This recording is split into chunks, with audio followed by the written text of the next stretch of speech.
Hi everyone, welcome to my another blog. So right now আমি এখন আছি মিশর, ইজিপ্ট, মিশর মরুভূমিতে আছি।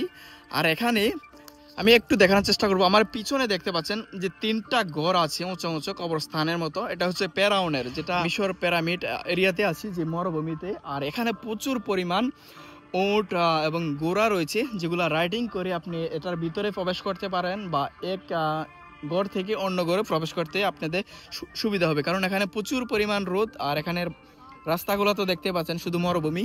আমি যদি একটু দেখাই, আমার এই পিছনে এখানে প্রচুর পরিমাণ ঘোড়া উট রয়েছে, প্রায় 200-300 হবে। আমি নিজেও ঘোড়ার রাইডিং করে এখানে এসেছি। এই যে আমাদের টিম এখানে রয়েছে, এই যে এগিয়ে দেখতে পাচ্ছেন। আমি একটু কাছে যে দেখানোর চেষ্টা করব। আর আমরা উট ব্যবহার করে এসেছি, আমরা সবাই একসাথে এসেছি। আর আমাদের যে এখান থেকে আমরা অন্য একটা স্থানে যেতে হবে, যেখানে ফেরাউনকে রাখা হয়েছে। আমরা ওই জায়গা যাব এখন। তারপরে এই ব্লগের মাধ্যমে আমি সবকিছু আপনাদেরকে দেখানোর চেষ্টা করব। সো গাইস, আমি এখন মিউজিয়ামের ভিতরে প্রবেশ করে ফেলেছি। আর এখানে রয়েছে ফেরাউনের লাশ, তারপরে আরো ফেরাউনের সাথে যত নাড়ুগুড়ি সবকিছু এখানে রয়েছে।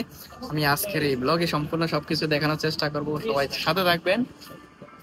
মাই গড, আমি খুব ভয় পেতেছি রয়েছি। আমার পিছনে দেখতে পাচ্ছেন অনেক রয়েছে, এগুলোর নাম আমি সঠিক জানি না। আমি সম্পূর্ণ সবকিছু দেখানোর চেষ্টা করব। যদি আপনারা কেউ নামগুলো জেনে থাকেন কমেন্ট বক্সে কমেন্ট করে জানাবেন।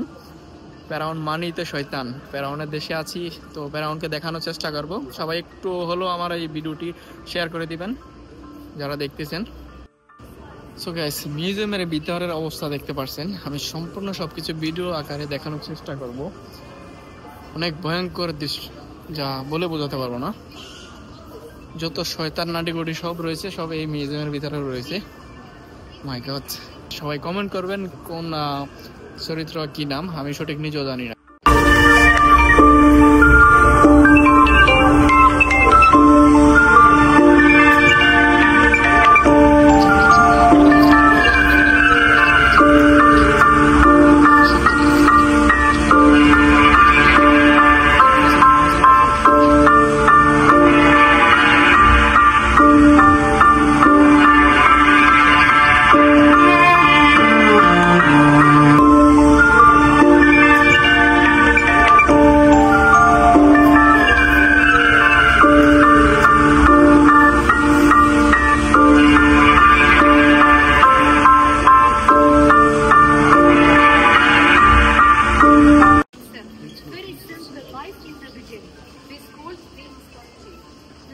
The old kingdom is very famous for the great pyramids, and they start to think about afterlife, and they want to build a nice tomb so they can go to afterlife smoothly and easily.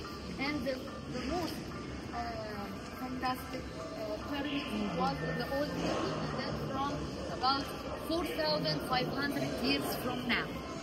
4,500